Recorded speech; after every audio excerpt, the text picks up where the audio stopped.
Joining me now is Roberta Jacobson, President Biden's coordinator for the southern border and the former U.S. ambassador to Mexico, former U.S. Secretary of State for the entire region. It's great to see you, Roberta, again.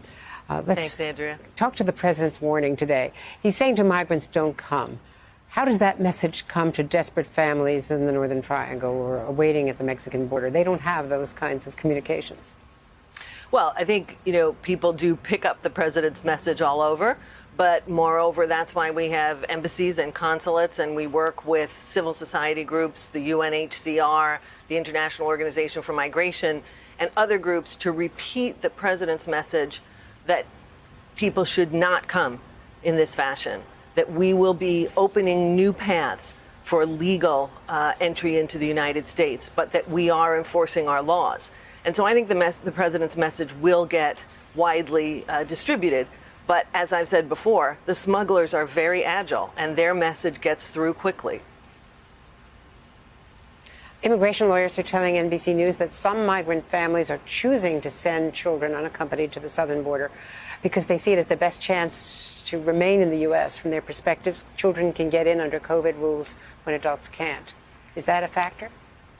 Well, I think one of the things we need to understand is that obviously there is a great deal of hardship in Central America, a great deal of desperation for people to attempt this journey in the first place, whether with as families with children, whether sending older children ahead.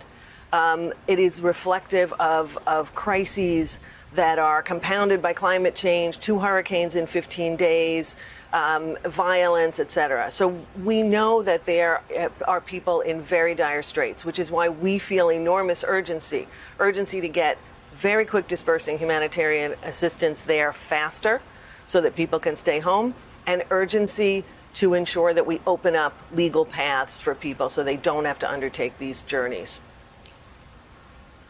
Now, of the numbers of immigrants and of the children being held by Border Patrol, as of Sunday, we're told that nearly 3,000 have been in custody for more than the 72-hour legal limit.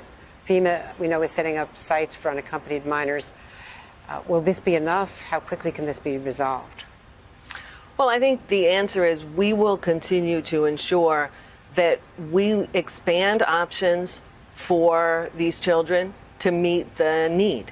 I think Secretary Mayorkas said previously that the Border Patrol stations or CBP stations are no place for children, and he's right about that. And that's why we're expanding the number of beds and also accelerating the process to get children through HHS and to families and sponsors so that we can shorten the amount of time kids are in either CBP or HHS custody and on to families, and ensuring that we have appropriate places that protect and safeguard children. I think all of us agree that children need to be handled in a humane and safe way. The pandemic obviously complicates that. How quickly do you think you can get up to speed with FEMA and others taking charge and getting these children out of Border Patrol custody? Well, I think what we've seen already is that both HHS and its influx facilities and FEMA with 2 facilities coming online, and we're looking at more options. They're moving very, very quickly so that we can ensure the children are in appropriate care. But it isn't just a building, it's staff to handle them. And I think that it's important that we make sure the background checks are conducted on staff, that we do everything we can to ensure they're in a safe place.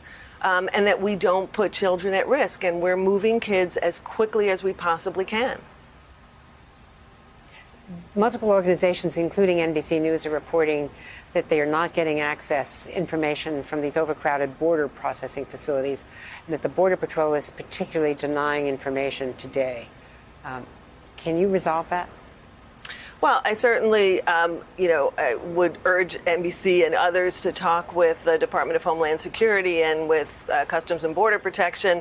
I'll certainly take back I think they are. the question.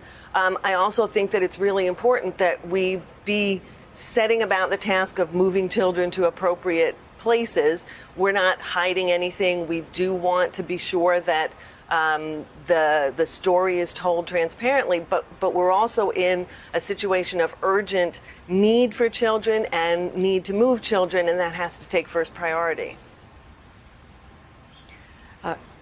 One of the big issues, of course, is the long-term issue, where the Trump administration cut or canceled out completely support to the Northern Triangle. How quickly do you think that money can be appropriated to get to those countries and resolve the problem where it starts? Yeah, that is a particular push of ours right now. And I think there's two kinds of assistance that we're pushing out to the Northern Triangle countries of Central America.